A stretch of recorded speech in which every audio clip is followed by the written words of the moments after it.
Ancient Igbo Trade, Episode 4, Palm Oil and the Making of Eastern Nigeria, Part 3, The Palm Oil Millionaires.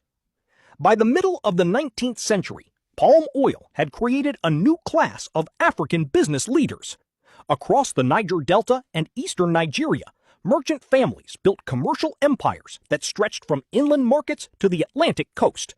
Their wealth was measured not only in money, but in fleets of trading canoes, warehouses filled with palm oil, loyal workers, and influence over vital trade routes. The famous house system operated like a modern corporation. Each house managed trade, transportation, security, and negotiations with European merchants. Competition was fierce, but so was innovation. These entrepreneurs understood supply chains, logistics, credit, and international commerce long before the language of modern business existed. The palm oil economy proved that African enterprise was organized, sophisticated, and globally connected. But wealth often attracts powerful rivals. As African merchants strengthened their control over trade, Britain began seeking something more than commerce. It wanted control. When trade became empire. For decades, European merchants depended on African middlemen. They purchased palm oil through local merchants who controlled the rivers, markets, and supply chains. But British companies wanted direct access to producers. Removing African middlemen meant greater profits. Commercial competition soon became political intervention. Treaties were signed. Gunboats appeared along the rivers. Military expeditions followed. Trade disputes became imperial ambitions.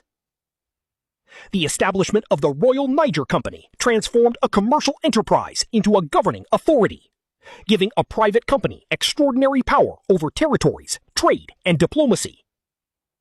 What began as business gradually became colonization. The race for palm oil had become a race for political control. Yet the influence of palm oil extended far beyond politics. Its profits reshaped communities, transportation, education, and everyday life throughout eastern Nigeria. The legacy of palm oil. Palm oil did more than create wealth. It transformed society. River ports expanded into thriving commercial centers. Roads linked farming communities to regional markets. Warehouses and trading stations multiplied across the landscape. Mission schools spread throughout eastern Nigeria as growing prosperity supported education and literacy. Families invested in larger homes, better tools, and new opportunities. Entire communities became known for their commercial success. Yet, prosperity brought dependence. As global markets changed and new competitors emerged in Southeast Asia, Nigeria gradually lost the leadership it once held. By the time petroleum replaced agriculture as the nation's economic focus, one of Africa's greatest export industries had faded. But its legacy remains.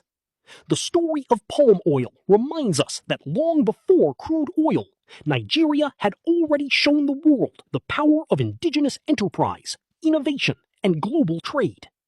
Perhaps the greatest lesson is this: the future of economic prosperity may begin by rediscovering the strengths that once made the nation thrive. In our next special episode, we'll step into the extraordinary life of one man whose rise from slavery to commercial greatness challenged an empire and changed West African history. His name was King Jaja of Opobo. If you enjoyed this journey into the business wisdom of ancient Africa, you're in the right place. Here on Ovenjan Bina Isket, Market Intelligence, we uncover the forgotten trade networks, business systems, market strategies, and entrepreneurial lessons that shaped our continent long before the modern world. If you're passionate about African history, market intelligence, commodity trade, and business storytelling, make sure you subscribe and turn on notifications so you never miss an episode. I'd also love to hear from you. What lesson from today's story stood out the most?